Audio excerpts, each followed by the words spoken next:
ಸ್ನೇಹಿತರೆ ನಮಸ್ಕಾರ. ಇದೀಗ ತಾನೇ ಬಂದ ರಾಜ್ಯದ ಮಾಹಿತಿಗಳು. ಮುಖ್ಯಮಂತ್ರಿ ಸ್ಥಾನದಿಂದ ಕೆಳಗಿಳಿದ ಬಳಿಕ ಕೇಂದ್ರದ ರಾಜಕೀಯಕ್ಕೆ ಕಾಲಿಡ್ತಾರ ಸಿದ್ದರಾಮಯ್ಯನವರು. ಶಾಸಕ ಶಿವಲಿಂಗೇಗೌಡ ಅವರ ಅಚ್ಚರಿ ಹೇಳಿಕೆ. ಕೇಂದ್ರ ಸರ್ಕಾರದಿಂದ ಬಂತು ಗುಡ್ ನ್ಯೂಸ್. ವಾಹನ ಮಾಲೀಕರ ಮತ್ತೊಂದು ತಲೆನೋವು ತಪ್ಪಿಸಲು ಮಹತ್ವದ ನಿರ್ಧಾರ. ಹೊಸ ರೂಲ್ಸ್ ಜಾರಿಗೆ ಆಗುತ್ತಿವೆ. ಏನು ಎಂಬುದನ್ನು ನೋಡೋಣ. ಪಂಚ ಗ್ಯಾರಂಟಿಗಳಲ್ಲಿ ಒಂದಾಗಿರುವ ಗೃಹ ಜ್ಯೋತಿ ಯೋಜನೆಗೆ ಹೊಸ ನಿಯಮ. ಬಾಡಿಗೆ ಮನೆಯೊಳಗೆ ಇದ್ರೆ ಈ ಒಂದು ವಿಷಯ ತಿಳಿದುಕೊಳ್ಳಿ, ಇಲ್ಲವೆಂದ್ರೆ ಉಚಿತ ವಿದ್ಯುತ್ ಸಿಗೋದಿಲ್ಲ. ಏನಿದು ಹೊಸ ರೂಲ್ಸ್? ಆ ಬಗ್ಗೆಯೂ ಕೂಡ ಮಾಹಿತಿ ನೋಡೋಣ. ಶ್ರಾವಣ ಮಾಸಕ್ಕೂ ಮುನ್ನವೇ ಚಿನ್ನ ಪ್ರಿಯರಿಗೆ ಭರ್ಜರಿ ಸಿಹಿ ಸುದ್ದಿ. ಮತ್ತೊಮ್ಮೆ ಚಿನ್ನ ಬೆಲೆಯಲ್ಲಿ ಭಾರಿ ಕುಸಿತ. ಎಷ್ಟು ಕುಸಿತವಾಗಿದೆ ಎಂಬುದನ್ನು ಕೂಡ ಡೀಟೇಲ್ ಆಗಿ ನೋಡೋಣ ಸ್ನೇಹಿತರೆ. ಮತ್ತೊಂದೆಡೆಯಲ್ಲಿ ಶಕ್ತಿ ಯೋಜನೆಗೆ ಮತ್ತಷ್ಟು ಶಕ್ತಿ ತುಂಬಲು ಮುಂದಾದ ಸರ್ಕಾರ. 4500 ಹೊಸ ಬಸ್ ಖರೀದಿಗೆ ಸಾರಿಗೆ ಇಲಾಖೆ ಸಿದ್ಧತೆ. ಏರಿದು ಸುದ್ದಿ ನೋಡೋಣ. ಇನ್ನು ಗೃಹಲಕ್ಷ್ಮಿ ಯೋಜನೆ ಫಲಾನುಭವಿಗಳಿಗೆ ಮತ್ತೊಂದು ಕಂತು ಬಿಡುಗಡೆ ಮಾಡಲಾಗಿದ್ದು, ಯಾವ ಕಂತು ಬಿಡುಗಡೆ ಮಾಡಲಾಗಿದೆ, ಯಾವೆಲ್ಲ ಜಿಲ್ಲೆಗಳಿಗೆ ಜಮೆ ಆಗ್ತಾ ಇದೆ, ಇನ್ನು ಎಷ್ಟು ಕಂತು ಜಮಾ ಆಗಬೇಕು, ಈ ಎಲ್ಲ ಮಾಹಿತಿಗಳನ್ನು ಡೀಟೇಲ್ ಆಗಿ ನೋಡೋಕ್ಕೂ ಮೊದಲು ನೀವು ನಮ್ಮ ಚಾನಲ್ಗೆ ಮೊದಲು ಬಾರಿ ಭೇಟಿ ಕೊಡ್ತಾ ಇದ್ರೆ ದಯವಿಟ್ಟು ಸಬ್ಸ್ಕ್ರೈಬ್ ಬಟನ್ ಮೇಲೆ ಕ್ಲಿಕ್ ಮಾಡ್ತಾ ಪಕ್ಕದಲ್ಲಿ ಕಾಣಿಸುವ ಗಂಟೆ ಕೂಡ ಒತ್ತಿದ್ರೆ ಕರ್ನಾಟಕದ ಮಾಹಿತಿಗಳು ನಿಮಗೆ ಸಿಗುತ್ತವೆ. ದಯವಿಟ್ಟು ವಿಡಿಯೋಗೆ ಲೈಕ್ ಮಾಡಿ ಹಾಗೂ ವಿಡಿಯೋ ಕೊನೆವರೆಗೂ ನೋಡಿ. ಬನ್ನಿ ಸ್ನೇಹಿತರೆ, ಎಲ್ಲ ಮಾಹಿತಿಗಳನ್ನು ಡೀಟೇಲ್ ಆಗಿ ನೋಡೋಣ. ನಿಮಗೆಲ್ಲರಿಗೂ ಗೊತ್ತಿರುವಂತೆ ಕರ್ನಾಟಕದ ಕಾಂಗ್ರೆಸ್ನಲ್ಲಿ ಮುಖ್ಯಮಂತ್ರಿ ಬದಲಾವಣೆ ಮಾಡಲಾಗಿದೆ. ಹೌದು, ಮೊದಲ 3 ವರ್ಷ ಸಿಎಂ ಆಗಿ ಸೇವೆ ಸಲ್ಲಿಸಿದಂತ ಸಿದ್ದರಾಮಯ್ಯನವರು ಇದೀಗ ರಾಜೀನಾಮೆ ಕೊಟ್ಟಿದ್ದು, ಸದ್ಯ ಡಿ.ಕೆ. ಶಿವಕುಮಾರ್ ಅವರು ಮುಖ್ಯಮಂತ್ರಿಯಾಗಿ ಅಧಿಕಾರ ವಹಿಸಿಕೊಂಡಿದ್ದಾರೆ. ಆದರೆ ಸ್ನೇಹಿತರೆ, ಈಗಾಗಲೇ ಸಿದ್ದರಾಮಯ್ಯನವರು ಚುನಾವಣಾ ರಾಜ್ಯಕ್ಕೆ ನಿವೃತ್ತಿಯೂ ಕೂಡ ಘೋಷಣೆ ಮಾಡಿದ್ದಾರೆ. ಅಂದ್ರೆ ಮತ್ತೊಮ್ಮೆ ಯಾವುದೇ ಚುನಾವಣೆಯಲ್ಲಿ ಸ್ಪರ್ಧೆ ಮಾಡುವುದಿಲ್ಲ ಎಂದು ಶಪಥ ಗೆದ್ದಿದ್ದಾರೆ. ರಾಜಕೀಯ ಕ್ಷೇತ್ರ ಕಲುಷಿತಗೊಂಡಿರುವುದರಿಂದ 2028 ವಿಧಾನಸಭಾ ಚುನಾವಣೆಯಲ್ಲಿ ನಾನು ಸ್ಪರ್ಧೆ ಮಾಡುವುದಿಲ್ಲ, ಆದರೆ ಸಕ್ರಿಯ ರಾಜಕಾರಣದಲ್ಲಿದ್ದು ಜನರ ಕಷ್ಟ ಸುಖಗಳಿಗೆ ಧ್ವನಿಯಾಗಿ ನಿಲ್ಲುತ್ತೇನೆ ಎಂದು ಮಾಜಿ ಸಿಎಂ ಸಿದ್ದರಾಮಯ್ಯನವರು ಹೇಳಿಕೆ ಕೊಟ್ಟಿದ್ದಾರೆ. 2028 ವೇಳೆಗೆ ನನಗೆ 82 ವರ್ಷವಾಗಿರುತ್ತೆ. ಈಗಿರುವಂತೆ ಆಗ ಆರೋಗ್ಯ ಸದೃಢವಾಗಿರುವುದಿಲ್ಲ. ಹಿಂದಿನಂತೆ ಉತ್ಸಾಹದಿಂದ ಕೆಲಸ ಮಾಡಲು ಕೂಡ ಸಾಧ್ಯವಾಗುವುದಿಲ್ಲ. ಹಾಗಾಗಿ ಚುನಾವಣೆಯಲ್ಲಿ ಸ್ಪರ್ಧೆ ಮಾಡಬಾರದು ಎಂದು ನಾನು ಅಂದುಕೊಂಡಿದ್ದೇನೆ ಎಂದು ಮಾಜಿ ಸಿಎಂ ಸಿದ್ದರಾಮಯ್ಯನವರು ಹೇಳಿದ್ದು, ಆದರೆ ಈಗ ಅಚ್ಚರಿ ಎನ್ನುವಂತೆ ಶಾಸಕ ಶಿವಲಿಂಗೇಗೌಡವರು ಸಿದ್ದರಾಮಯ್ಯನವರು ಕೇಂದ್ರ ಮಟ್ಟದಲ್ಲೇ ಉನ್ನತ ಸ್ಥಾನ ಪಡೆದುಕೊಳ್ಳುತ್ತಾರೆ ಎಂದು ಮಾಧ್ಯಮಗಳ ಮುಂದೆ ಹೇಳಿದ್ದಾರೆ. ಹೌದು, ಮಾಜಿ ಮುಖ್ಯಮಂತ್ರಿ ಸಿದ್ದರಾಮಯ್ಯನವರು ರಾಜಕೀಯದಿಂದ ಸಂಪೂರ್ಣವಾಗಿ ಹಿಂದೆ ಸರಿಯುವುದಿಲ್ಲ. ಬದಲಿಗೆ ಭವಿಷ್ಯದಲ್ಲಿ ಅವರು ರಾಷ್ಟ್ರ ಮಟ್ಟದಲ್ಲಿ ಪ್ರಮುಖ ಜವಾಬ್ದಾರಿ ವಹಿಸಿಕೊಳ್ಳಲಿದ್ದಾರೆ ಎಂದು ಶಾಸಕ ಶಿವಲಿಂಗೇಗೌಡ ಅವರು ಅಭಿಪ್ರಾಯಪಟ್ಟಿದ್ದಾರೆ. ಸುದ್ದಿಗಾರರ ಮುಂದೆ ಮಾತನಾಡಿದ ಇವರು, ಮಾಜಿ ಸಿಎಂ ಸಿದ್ದರಾಮಯ್ಯನವರು ಚುನಾವಣಾದಿಂದ ದೂರವಿರಬಹುದು, ಆದರೆ ರಾಜ್ಯಸಭೆ ಮೂಲಕ ದೆಹಲಿಯ ರಾಜಕಾರಣ ಪ್ರವೇಶಿಸಿ ಮಲ್ಲಿಕಾರ್ಜುನ್ ಖರ್ಗೆ ಅವರ ನಂತರ ವಿರೋಧ ಪಕ್ಷದ ನಾಯಕರಾಗುವ ಸಾಧ್ಯತೆ ಇದೆ ಎಂದು ಹೇಳಿಕೆ ಕೊಟ್ಟಿದ್ದಾರೆ. 2028 ಮತ್ತೊಮ್ಮೆ ಕಾಂಗ್ರೆಸ್ ಪಕ್ಷವನ್ನು ಅಧಿಕಾರಕ್ಕೆ ತರಲು ಮತ್ತು ರಾಷ್ಟ್ರೀಯ ಮಟ್ಟದಲ್ಲಿ ದೊಡ್ಡ ಸ್ಥಾನ ಪಡೆದುಕೊಳ್ಳಲು ಸಿದ್ದರಾಮಯ್ಯನವರ ಅನುಭವ ನಮಗೆ ನೆರವಾಗುತ್ತೆ. ಮುಂದಿನ ಚುನಾವಣೆಯಲ್ಲಿ ಸಿದ್ದರಾಮಯ್ಯನವರು ಮತ್ತೆ ಸ್ಪರ್ಧೆ ಮಾಡುವಂತೆ ನಾವೆಲ್ಲರೂ ಕೂಡ ಮನವಿ ಮಾಡುತ್ತೇವೆ ಎಂದು ಶಿವಲಿಂಗೇಗೌಡ ಅವರು ತಿಳಿಸಿದ್ದಾರೆ. ಬನ್ನಿ ಗೆಳೆಯರೆ, ಎರಡನೇ ಮಾಹಿತಿಗೆ ಹೋಗೋಣ. ಕೇಂದ್ರ ಸರ್ಕಾರದಿಂದ ಎಲ್ಲಾ ವಾಹನ ಮಾಲೀಕರಿಗೆ ಶೀಘ್ರವೇ ಸಿಹಿ ಸುದ್ದಿ ಸಿಗುವ ಸಾಧ್ಯತೆ ಇದೆ. ಹೌದು, ಭಾರತದ ವಾಹನ ಮಾಲೀಕರು, ಪ್ರಮುಖವಾಗಿ ಕಾರು ಮತ್ತು ದ್ವಿಚಕ್ರ ವಾಹನ ಮಾಲೀಕರಿಗೆ ಈಗ ಗುಡ್ ನ್ಯೂಸ್ ಕೊಡಲಾಗಿದೆ. ಕೇಂದ್ರದ ರಸ್ತೆ ಸಾರಿಗೆ ಸಚಿವಾಲಯ ಒಂದು ಮಹತ್ವದ ನಿರ್ಧಾರ ತೆಗೆದುಕೊಳ್ಳಲು ಮುಂದಾಗಿದೆ. ಹೌದು ಗೆಳೆಯರೆ, ವಾಹನಗಳ ಮಾಲಿನ್ಯ ನಿಯಂತ್ರಣ ಪ್ರಮಾಣ ಪತ್ರ ಅಂದ್ರೆ PUCC ಮಾನ್ಯತೆಯನ್ನು ವಿಸ್ತರಿಸಲು ಕೇಂದ್ರ ಸರ್ಕಾರ ಸಜ್ಜಾಗಿದೆ. ಪ್ರಸ್ತುತ 1 ವರ್ಷ ಅವಧಿಗೆ ಮಾತ್ರ ನೀಡಲಾಗುತ್ತಿದ್ದು, ಇದನ್ನ ಮುಂದೆ 3 ವರ್ಷ ಅವಧಿಗೆ ನೀಡಲು ಕೇಂದ್ರ ಸಚಿವಾಲಯ ಮುಂದಾಗಿದೆ. ಈ ಕುರಿತಂತೆ ಪ್ರಸ್ತಾವನೆ ರೆಡಿಯಾಗಿದ್ದು ಶೀಘ್ರದಲ್ಲೇ ಅನುಮೋದನೆ ಸಿಗಲಿದೆ. ಹೌದು ಗೆಳೆಯರೆ, ಪ್ರಸ್ತುತ ಇರುವ ನಿಯಮದ ಪ್ರಕಾರ ನಿಮ್ಮದು ವಾಹನ 6 ವರ್ಷದ ಒಳಗೆ ಇದ್ರೆ ಪ್ರತಿ 3 ವರ್ಷಕ್ಕೊಮ್ಮೆ PUC ಸರ್ಟಿಫಿಕೇಟ್ ನವೀಕರಣ ಮಾಡಿಕೊಳ್ಳಬೇಕು. 6 ರಿಂದ 10 ವರ್ಷದ ವಾಹನವಾಗಿದ್ರೆ ಪ್ರತಿ ವರ್ಷಕ್ಕೊಮ್ಮೆ PUC ಸರ್ಟಿಫಿಕೇಟ್ ನವೀಕರಿಸಬೇಕು. ಒಂದೊಮ್ಮೆ 10 ವರ್ಷಕ್ಕಿಂತ ಹಳೆಯ ವಾಹನವಾಗಿದ್ರೆ ಪ್ರತಿ 6 ತಿಂಗಳಿಗೊಮ್ಮೆ PUC ಸರ್ಟಿಫಿಕೇಟ್ ನವೀಕರಿಸಬೇಕು. ಆದರೆ 10 ವರ್ಷಕ್ಕಿಂತ ಹಳೆಯದಾಗಿದ್ರೆ ಆಗ ನೀವು 6 ತಿಂಗಳಿಗೊಮ್ಮೆ PUC ಸರ್ಟಿಫಿಕೇಟ್ ನವೀಕರಿಸಬೇಕು. ಇದರಿಂದ ವಾಹನ ಮಾಲೀಕರು ಪದೇ ಅಂಗಡಿಗಳ ಮುಂದೆ ಬಂದು ಕ್ಯೂನಲ್ಲಿ ನಿಲ್ಲಬೇಕಾಗಿದ್ದು, ಹಾಗಾಗಿನೇ ಸರ್ಕಾರ ಈ ಒಂದು ಸರ್ಟಿಫಿಕೇಟ್ ಅವಧಿ ವಿಸ್ತರಣೆಗೆ ಸಜ್ಜಾಗಿದೆ. ಅಂದ್ರೆ ಒಂದು ಬಾರಿ ನೀವು ಸರ್ಟಿಫಿಕೇಟ್ ಮಾಡಿಕೊಂಡ್ರೆ 3 ವರ್ಷವರೆಗೆ ಆ ಒಂದು ಸರ್ಟಿಫಿಕೇಟ್ ಅನ್ನ ಇನ್ನು ಮುಂದೆ ನೀವು ಮುಂದುವರಿಸಿಕೊಂಡು ಹೋಗಬಹುದು ಸ್ನೇಹಿತರೆ. ಇನ್ನಿಲ್ಲಿ ಮತ್ತೊಂದು ಸೂಚನೆ ಏನೆಂದ್ರೆ, ಪ್ರಸ್ತುತ ಕೇಂದ್ರದ ರಸ್ತೆ ಸಾರಿಗೆ ಸಚಿವಾಲಯ ಕರಡು ಪ್ರಸ್ತಾವನೆಯಲ್ಲಿ BS6 ವಾಹನಗಳ ಎಮಿಷನ್ ಟೆಸ್ಟ್ ಮಾನ್ಯತೆ ಮಾತ್ರ 1 ವರ್ಷದಿಂದ 3 ವರ್ಷಕ್ಕೆ ವಿಸ್ತರಣೆ ಮಾಡಲು ಮುಂದಾಗಿದೆ. ಅಂದ್ರೆ ನಿಮ್ಮ ವಾಹನ BS6 ಎಮಿಷನ್ ಆಗಿದ್ರೆ ಮಾತ್ರ 3 ವರ್ಷವರೆಗೆ ನಿಮಗೆ ಅನ್ವಯವಾಗುತ್ತೆ. BS6 ಗಿಂತ ಹಿಂದಿನ ವಾಹನಗಳಿಗೆ ಅನ್ವಯವಾಗುವುದಿಲ್ಲ ಸ್ನೇಹಿತರೆ. ಆದರೆ ಮುಂಬರುವ ದಿನಗಳಲ್ಲಿ ಎಲ್ಲಾ ವಾಹನಗಳನ್ನು ಕೂಡ ಪರಿಗಣಿಸುವ ಸಾಧ್ಯತೆ ಇದೆ ಎಂದು ಹೇಳಲಾಗ್ತಾ ಇದೆ. ಬನ್ನಿದೀಗ ಮತ್ತೊಂದು ಮಾಹಿತಿಗೆ ಹೋಗೋಣ.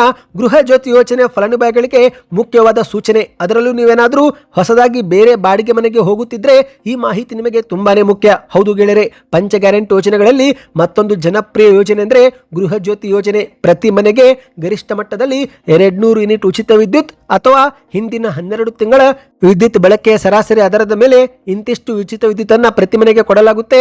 ಆದರೆ ಸ್ನೇಹಿತರೆ, ಈ ಒಂದು ತಪ್ಪು ನೀವೇನಾದ್ರೂ ಮಾಡಿದ್ರೆ ನಿಮಗೆ ಉಚಿತ ವಿದ್ಯುತ್ ಸಿಗೋದಿಲ್ಲ. ಹೌದು, ವಿಶೇಷವಾಗಿ ಬೇರೆ ಬಾಡಿಗೆ ಮನೆಗೆ ಹೋಗುವವರು ಈ ಒಂದು ಮಾಹಿತಿ ಪಡೆದುಕೊಳ್ಳುವುದು ತುಂಬಾನೇ ಮುಖ್ಯವಾಗಿದೆ. ಇತ್ತೀಚಿನ ದಿನಗಳಲ್ಲಿ ನಗರ ಪ್ರದೇಶಗಳಲ್ಲಿ ಮನೆ ಬದಲಾಯಿಸುವ ಸಂಖ್ಯೆ ಹೆಚ್ಚಾಗಿದ್ದು, ಹೊಸ ಮನೆಗೆ ಶಿಫ್ಟ್ ಆದ ಮೇಲೆ ಗೃಹ ಜ್ಯೋತಿ ಯೋಜನೆಗೆ ಅರ್ಜಿ ಸಲ್ಲಿಕೆ ಮಾಡುವ ವೇಳೆ ಅನೇಕರಿಗೆ ಶಾಕ್ ಸಿಗ್ತಾ ಇದೆ. ಯಾಕಂದ್ರೆ ಯೋಜನೆ ಅರ್ಹತೆಯನ್ನು ನಿರ್ಧರಿಸುವಾಗ ಆ ಒಂದು ಮನೆಯ ಹಿಂದಿನ 12 ತಿಂಗಳ ಬಳಕೆಯ ಮಾಹಿತಿಯನ್ನು ಕೂಡ ಪರಿಗಣಿಸಲಾಗುತ್ತೆ. ಹೌದು ಗೆಳೆಯರೆ, ಹಿಂದಿನ 12 ತಿಂಗಳು ಅಥವಾ 1 ವರ್ಷದ ಸರಾಸರಿ ವಿದ್ಯುತ್ ಬಳಕೆ 200 ಯೂನಿಟ್ಗಿಂತ ಹೆಚ್ಚಿಗೆ ಆಗಿದ್ರೆ ಆ ಒಂದು ಮನೆಗೆ ಗೃಹ ಜ್ಯೋತಿ ಲಾಭ ಸಿಗೋದಿಲ್ಲ. ಹೌದು, ನೀವು ಹೊಸ ಬಾಡಿಗೆದಾರರು ಕಡಿಮೆ ಬಳಕೆ ಮಾಡಿದರೂ ಕೂಡ ಹಿಂದೆ ಆ ಮನೆಯಲ್ಲಿ ವಾಸ ಮಾಡುತ್ತಿರುವರು ವಿಪರೀತ ವಿದ್ಯುತ್ ಬಳಕೆ ಮಾಡುತ್ತಿದ್ದ ಪರಿಣಾಮ ವಾರ್ಷಿಕ ಸರಾಸರಿ 200 ಯೂನಿಟ್ ದಾಟಿರುತ್ತೆ. ಹಾಗಾಗಿ ಆ ಒಂದು ಮನೆಗೆ ಉಚಿತ ವಿದ್ಯುತ್ ಸೌಲಭ್ಯ ಸಿಗೋದಿಲ್ಲ. ಹಾಗಾಗಿ ನೀವು ಹೊಸದಾಗಿ ಬೇರೆ ಬಾಡಿಗೆ ಮನೆಗೆ ಹೋಗುವಾಗ ಮೊದಲು 12 ತಿಂಗಳ ಹಿಸ್ಟರಿ ಚೆಕ್ ಮಾಡುವುದು ತುಂಬಾನೇ ಮುಖ್ಯ. ಒಂದೊಮ್ಮೆ 200 ಯೂನಿಟ್ ಸರಾಸರಿ ದಾಟಿದ್ರೆ ಆ ಒಂದು ಮನೆಗೆ ನಿಮಗೆ ಉಚಿತ ಕರೆಂಟ್ ಸಿಗೋದಿಲ್ಲ ಸ್ನೇಹಿತರೆ. ಹೌದು, ಇದರ ಪರಿಹಾರವಾಗಿ ನೀವು ಹೊಸ ಮನೆಗೆ ಹೋಗೋ ಮುಂಚೆ ಮಾಲೀಕರ ಜೊತೆ ಒಂದು ಬಾರಿ ಮಾತನಾಡಿ ಹಿಂದಿನ ಬಿಲ್ ಅನ್ನ ಪರಿಶೀಲಿಸಿದರೆ ಆಗ ನಿಮಗೆ ಗೃಹ ಜ್ಯೋತಿ ಸಿಗುತ್ತಾ ಇಲ್ಲ ಎಂಬುದನ್ನು ನಿಮಗೆ ಗೊತ್ತಾಗುತ್ತೆ. ಅಥವಾ ನೀವು ಹತ್ತಿರದ ಬೆಸ್ಕಾಂ ಕಚೇರಿಯಿಂದಲೂ ಕೂಡ ಮಾಹಿತಿಯನ್ನ ಪಡೆದುಕೊಳ್ಳಬಹುದು. ಬನ್ನಿ ಗೆಳೆಯರೆ, ಮತ್ತೊಂದು ಮಾಹಿತಿಗೆ ಹೋಗೋಣ. ಶ್ರಾವಣ ಮಾಸಕ್ಕೂ ಮುನ್ನವೇ ಬಂಗಾರ ಪ್ರಿಯರಿಗೆ ಸಿಹಿ ಸುದ್ದಿ. ಹೌದು, ಚಿನ್ನ ಮತ್ತು ಬೆಳ್ಳಿ ಬೆಲೆಯಲ್ಲಿ ಮತ್ತೊಮ್ಮೆ ಇಳಿಕೆಯಾಗಿದೆ. ಬೆಂಗಳೂರು ಸೇರಿದಂತೆ ದೇಶದ ಮಾರುಕಟ್ಟೆಯಲ್ಲೇ ಬಂಗಾರ ಮತ್ತು ಬೆಳ್ಳಿ ಕುಸಿತಗೊಂಡ ಪರಿಣಾಮ ಶ್ರಾವಣ ಮಾಸಕ್ಕೂ ಮುನ್ನ ಚಿನ್ನ ಖರೀದಿಗೆ ಮನಸ್ಸು ಮಾಡಿದಂತ ಗ್ರಾಹಕರಿಗೆ ಸಿಹಿ ಸುದ್ದಿ ಸಿಕ್ಕಂತಾಗಿದೆ. ಹೌದು ಗೆಳೆಯರೆ, ಜಾಗತಿಕ ಮಾರುಕಟ್ಟೆ ಮತ್ತು ಮತ್ತೊಮ್ಮೆ ಯುದ್ಧದ ಭೀತಿಯ ಪರಿಣಾಮದಿಂದಾಗಿ ಚಿನ್ನ ಮತ್ತು ಬೆಳ್ಳಿ ಬೆಲೆ ಇಳಿಕೆಯಾಗಿದೆ. ಇದೀಗ ಬೆಂಗಳೂರಲ್ಲಿ 22 ಕ್ಯಾರೆಟ್ 1 ಗ್ರಾಂ ಚಿನ್ನದ ಬೆಲೆಯಲ್ಲಿ 155 ರೂಪಾಯಿ ಇಳಿಕೆಯಾಗಿದೆ. ಅಂದ್ರೆ 10 ಗ್ರಾಂಗೆ 1550 ರೂಪಾಯಿ ಇಳಿಕೆ ಆಗುವ ಮೂಲಕ ಆಭರಣ ಬಂಗಾರ 22 ಕ್ಯಾರೆಟ್ 10 ಗ್ರಾಂಗೆ 1,32,150 ರೂಪಾಯಿ. ಇನ್ನು ಅದೇ ರೀತಿ 24 ಕ್ಯಾರೆಟ್ ಶುದ್ಧ ಚಿನ್ನದ ಬೆಲೆಯಲ್ಲಿ ಪ್ರತಿ ಗ್ರಾಂನಲ್ಲಿ 172 ರೂಪಾಯಿ ಕಡಿಮೆ ಆಗಿದ್ದು, ಈ ಮೂಲಕ 10 ಗ್ರಾಂಗೆ 1,720 ರೂಪಾಯಿ ಕುಸಿತವಾಗುವ ಮೂಲಕ 10 ಗ್ರಾಂ 24 ಕ್ಯಾರೆಟ್ ಬಂಗಾರದ ಬೆಲೆ 1,44,170 ರೂಪಾಯಿಗೆ ಬಂದು ತಲುಪಿದೆ. ಇನ್ನು ಬೆಳ್ಳಿ ಬೆಲೆ ನೋಡುವುದಾದ್ರೆ ಪ್ರತಿ ಗ್ರಾಂ ಬೆಳ್ಳಿಯ ಬೆಲೆ 235 ರೂಪಾಯಿ ಇದ್ದು 10 ಗ್ರಾಂಗೆ 2,350 ರೂಪಾಯಿ. 1 ಕೆಜಿ ಬೆಳ್ಳಿಯ ಬೆಲೆ 2,35,000 ರೂಪಾಯಿ ಎಂದು ನಿಗದಿಯಾಗಿದೆ ಸ್ನೇಹಿತರೆ. ಇದು ಜುಲೈ 29ರ ಮಾರುಕಟ್ಟೆಯ ರೇಟ್ ಆಗಿದೆ. ನಿಮ್ಮ ಪ್ರಕಾರ ಚಿನ್ನ ಕುಸಿತವಾಗುತ್ತೋ ಇನ್ನೂ ಏರಿಕೆ ಆಗುತ್ತೋ? ನಿಮ್ಮ ಅನಿಸಿಕೆಗಳು ಏನು ಎಂಬುದನ್ನ ಕಮೆಂಟ್ ಮಾಡಿ. ಬನ್ನಿ ಗೆಳೆಯರೆ, ಮತ್ತೊಂದು ಮಾಹಿತಿಗೆ ಹೋಗೋಣ.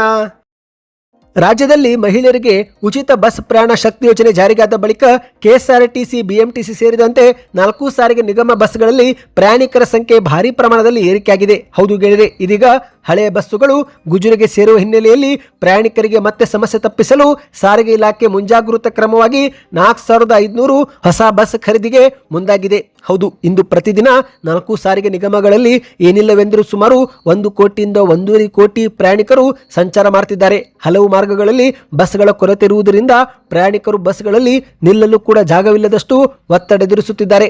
ಈ ಒಂದು ವರ್ಷ ಸುಮಾರು 6,000 ಹಳೆ ಬಸ್ಸುಗಳು ಗುಜರಿಗೆ ಸೇರುವ ಸಾಧ್ಯತೆ ಇದ್ದು, ಹಾಗಾಗಿ ಸಾರಿಗೆ ಸಚಿವ ಭೈರತಿ ಸುರೇಶ್ ಅವರು 4 ಸಾರಿಗೆ ನಿಗಮಗಳಿಗೆ ಒಟ್ಟು 4,500 ಹೊಸ ಬಸ್ ಖರೀದಿ ಮಾಡುವಂತೆ ಸಾರಿಗೆ ಇಲಾಖೆ ಅಧಿಕಾರಿಗಳಿಗೆ ಸೂಚನೆ ಕೊಟ್ಟಿದ್ದಾರೆ. ಮಾಹಿತಿಯ ಪ್ರಕಾರ 3,500 ಉತ್ತಮ ಬಸ್ಸುಗಳು, 1,000 ಸಾಮಾನ್ಯ ಬಸ್ಸುಗಳು ಖರೀದಿ ಮಾಡುವ ಪ್ಲಾನ್ ಮಾಡಲಾಗಿದೆ.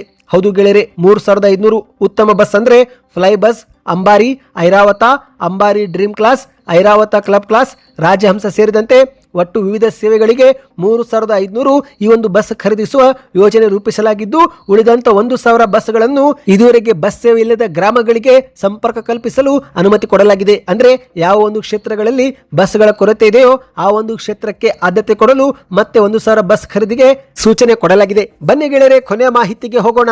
ನೀವು ಕೂಡ ಗೃಹಲಕ್ಷ್ಮಿ ಯೋಜನೆ ಫಲಾನುಭವಿಗಳಾಗಿದ್ರೆ ಜುಲೈ ತಿಂಗಳಲ್ಲಿ 2,000 ರೂಪಾಯಿ ಜಮಾ ಆಯ್ತಾ? ಕಮೆಂಟ್ ಮಾಡಿ. ಹೌದು ಸ್ನೇಹಿತರೆ, ಇದೀಗ ಜುಲೈ ತಿಂಗಳು ಕೂಡ ಮುಗಿಯುತ್ತಾ ಬಂದಿದೆ. ಇನ್ನೆರಡು ದಿನಗಳಲ್ಲಿ ಆಗಸ್ಟ್ ತಿಂಗಳು ಶುರು ಆಗುತ್ತೆ. ಆದರೆ ಜುಲೈ ತಿಂಗಳಲ್ಲಿ ನಿಮ್ಮ ಬ್ಯಾಂಕ್ ಖಾತೆಗೆ 2,000 ರೂಪಾಯಿ ಬಂದಿದೆಯಾ? ನೀವು ನಮಗೆ ಕಮೆಂಟ್ ಮಾಡಿ. ಯಾಕಂದ್ರೆ ಮಾಧ್ಯಮ ವರದಿಯ ಪ್ರಕಾರ ಜುಲೈ 16ರಂದು ಮತ್ತೊಂದು ಕಂತು ಬಿಡುಗಡೆ ಮಾಡಲಾಗಿದೆ. ಹೌದು, ಮೇ ತಿಂಗಳವರೆಗಿನ ಕಂತು ಅಂದ್ರೆ 31ನೇ ಕಂತನ್ನ ಸರ್ಕಾರ ಜುಲೈ 16ರಂದು ಬಿಡುಗಡೆ ಮಾಡಲಾಗಿದ್ದು 2,400 ಕೋಟಿ ರೂಪಾಯಿ ಹಣವನ್ನು ಬಿಡುಗಡೆ ಮಾಡಲಾಗಿದೆ ಎಂದು ಗ್ಯಾರಂಟಿ ಯೋಜನೆಗಳ ಪ್ರಾಧಿಕಾರದ ಅಧ್ಯಕ್ಷಕ ದಿನೇಶ್ ಗುಳಿಗೌಡ ಅವರು ಮಾಹಿತಿ ಕೊಟ್ಟಿದ್ದಾರೆ. ಅಂದಹಾಗೆ ಸ್ನೇಹಿತರೆ, ಈ ಒಂದು ಹಣ ಈಗಾಗಲೇ ಕೆಲ ಜಿಲ್ಲೆ ಫಲಾನುಭವಿಗಳಿಗೆ ಜಮಾ ಆಗಿದೆ. ಆದರೆ ಇನ್ನೂ ಕೆಲ ಜಿಲ್ಲೆಗಳಿಗೆ ಜಮಾ ಆಗಿಲ್ಲ ಎಂದು ಹೇಳಲಾಗ್ತಾ ಇದೆ. ನಮಗೂ ಕೂಡ ಹಲವರು ಕಮೆಂಟ್ ಮಾಡಿ ಹಣ ಬಂದಿದೆ, ಹಣ ಬಂದಿಲ್ಲ ಎಂದು ಕಮೆಂಟ್ ಮಾಡ್ತಿದ್ದಾರೆ. ಹಾಗಾಗಿ ನೀವು ಕೂಡ ಹಣ ಬಂದಿದ್ರೆ ನಿಮ್ಮ ಊರಿನ ಹೆಸರನ್ನ ಕಮೆಂಟ್ ಮಾಡಿ. ಇದರಿಂದ ಯಾವ ಜಿಲ್ಲೆಗೆ ಹಣ ಜಮಾ ಆಗಿದೆ, ಯಾವ ಜಿಲ್ಲೆಗೆ ಹಣ ಜಮಾ ಆಗಿಲ್ಲ ಎಂಬ ಮಾಹಿತಿ ನಮಗೆ ಸಿಗುತ್ತೆ.